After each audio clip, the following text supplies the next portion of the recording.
ಶಬಿತಾ, ಅದೇ ಲಕ್ಷ್ಮಿ ಎಲ್ಲೋ?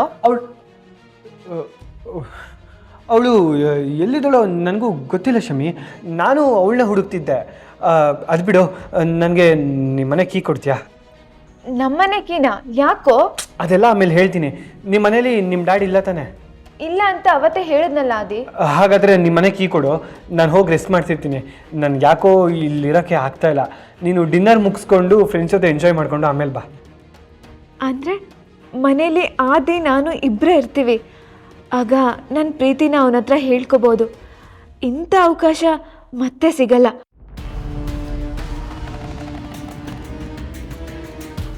ತಗೋ, ನೀನು ಹೋಗಿ ಫ್ರೆಶ್ ಅಪ್ ಆಗು, ನಾನು ಬರ್ತೀನಿ. ಥ್ಯಾಂಕ್ಸ್ ಶಮಿ.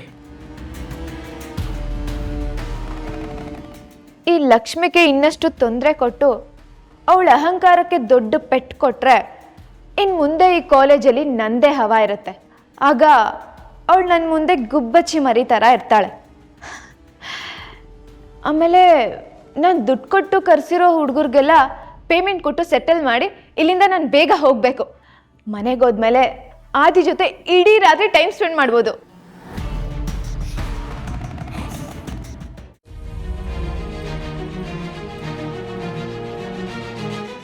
ಲಕ್ಷ್ಮಿ, ಲಕ್ಷ್ಮಿ, ಎಲ್ಲೋದ್ಲಪ್ಪ ಇವಳು? ಇನ್ನು ಎಲ್ಲಿ ಹೋಗಿ ಅದೇನು ಅವಾಂತರ ಮಾಡ್ತಾಳೋ? ಲಕ್ಷ್ಮಿ, ಲಕ್ಷ್ಮಿ,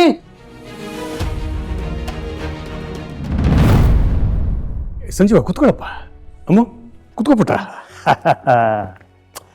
ನೀನು ಇಷ್ಟು ಬೇಗ ಈ ಹೊಸ ಜೀವನಕ್ಕೆ ಹೊಂದ್ಕೊಂಡಿರೋದು ನನಗಂತೂ ತುಂಬ ಖುಷಿ ಆಗ್ತಾ ಇದೆ ಕಣಮ್ಮ.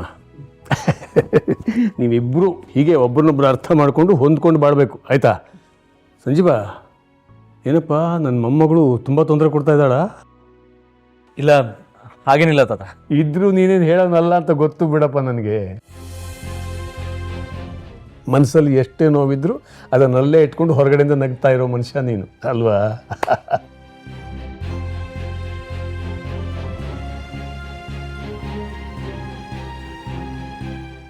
ಅವ್ರನ್ನ ನೋಡ್ತಿದ್ರೆ ಅವ್ರಿಗೆ ನಿಮ್ಮ ಮೇಲೆ ತುಂಬ ಪ್ರೀತಿ ಇರೋ ಥರ ಕಾಣಿಸ್ತಾ ಇದೆ.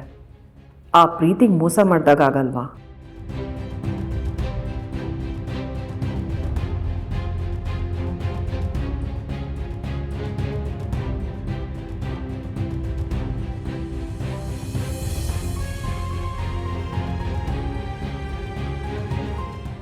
ಏನ್ ಮಗಳೇ, ಈ ಅಪ್ಪನ ಮರ್ತು ಬಿಟ್ಟಿರೋ ಹಾಗಿದೆ.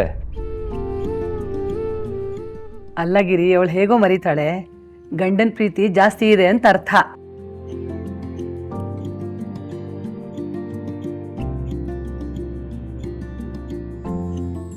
ಹೇಗೋ ನೀವಿಬ್ರು ಹೀಗೆ ಖುಷಿಯಾಗಿದ್ರೆ ಸಾಕು.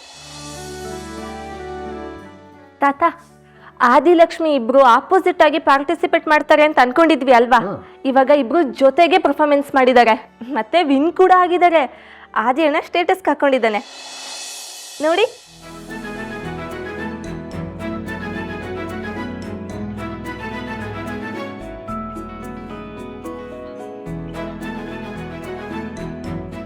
ಓ, ಹಾಗಾದ್ರೆ ಇವತ್ತು ನಮಗೆಲ್ಲ ಡಬಲ್ ಖುಷಿ. ಒಂದು ಅಮೃತ ಸಂಜೀವ ಬಂದಿರೋದು, ಇನ್ನೊಂದು ಆದಿಲಕ್ಷ್ಮಿ ಗೆದ್ದಿರೋದು.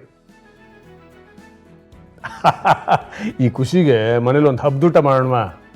ಇನ್ನೇನು ಆದಿಲಕ್ಷ್ಮಿ ಬಂದ್ಬಿಡ್ತಾರೆ, ಎಲ್ಲ ಒಟ್ಟಿಗೆ ಕೂತ್ಕೊಂಡು ಊಟ ಮಾಡೋಣ. ವಿಮಲಾ, ನೀನು ಅಡುಗೆಗೆ ರೆಡಿ ಮಾಡ್ಕೊಳಮ್ಮ. ಸರಿ ಮಾವ. ಪಾವ್ನಿ ಬಾ.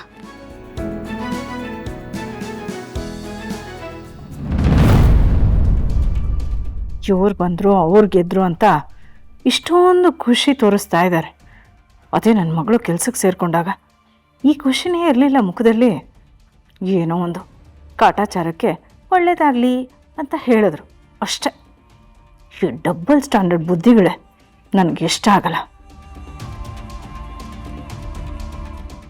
ವಿಮಲಾ, ನನ್ನ ಮಗಳು ಕೆಲ್ಸಕ್ಕೆ ಸೇರ್ಕೊಂಡ್ಲಲ್ಲ, ಆ ಖುಷಿನೂ ಈ ಹಬ್ಬದ ಅಡುಗೆನಲ್ಲಿ ಸೇರಿಸ್ಕೊಂಡ್ಬಿಡೋಣ.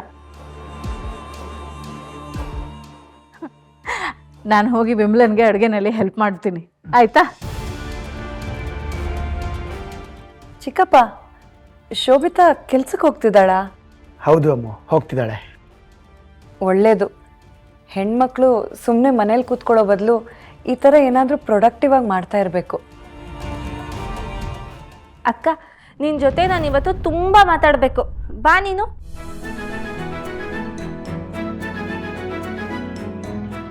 ನೋಡಿ, ಅವರೆಲ್ಲ ಕೆಲಸ ಹುಡ್ಕೊಂಡು ಕಷ್ಟ ಸುಖ ಮಾತಾಡೋಕೆ ಹೋಗ್ಬಿಟ್ರು.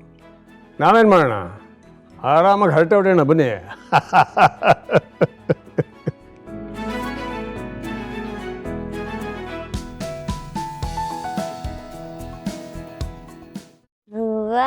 ರೋಜಾ ಹೂವ ಆದಿ ನನ್ನ ದಿವಾ ಬಾಯೊಳಗೆಲ್ಲ ಬಿಟ್ಟು ಹೂವ ರೋಜಾ ಹೂವ ಎಲ್ಲೋದ್ಲಪ್ಪ ಇವಳು?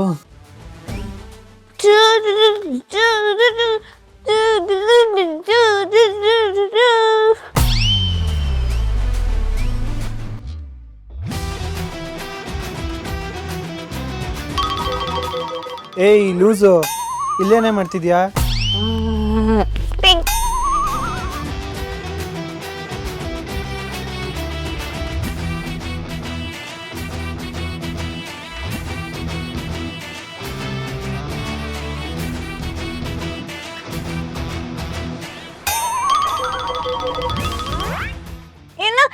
ಇನ್ನು ಬಿಡು ಬಿಡು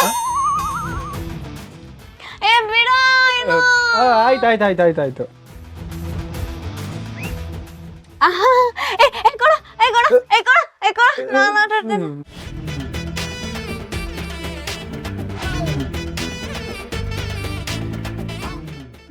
ಸರಿ ನಾನು ಮನೆಗೆ ಬರಲ್ಲ.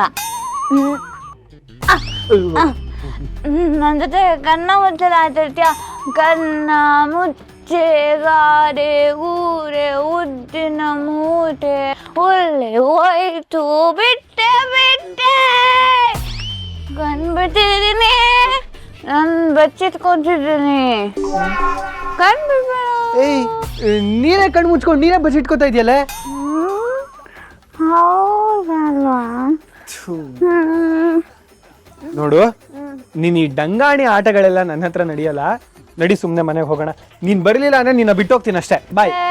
ಬರಲ್ಲ ಹೋಗ. ಆನಿ ಆನಿ ಆನಿ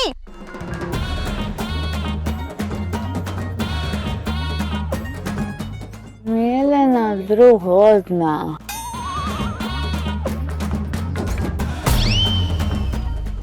ಹೂವ ರೋಜ್ ನಿನ್ನ ಹತ್ರ ಆಮೇಲೆ ಬರ್ತೀನಿ ತಾತ. ಏ ಆನಿ ಆನಿ ನಾನ್ ಕರೆದ್ರೆ ಬರ್ದೆ ಆಟಾಡ್ಸಿದ್ದೆ ಅಲ್ವಾ? ಇವಾಗ ಸಿಕ್ಕಾಕೊಂಡ್ಯಾ? ನೋಡು, ಬಾಯಿ ಮುಚ್ಕೊಂಡು ನನ್ನ ಜೊತೆ ಬರ್ಬೇಕು. ಇಲ್ಲ ಅಂದ್ರೆ ಮೂಟೆ ಕಟ್ಕೊಂಡು ಎತ್ಕೊಂಡು ಹೋಗ್ಬಿಡ್ತೀನಿ.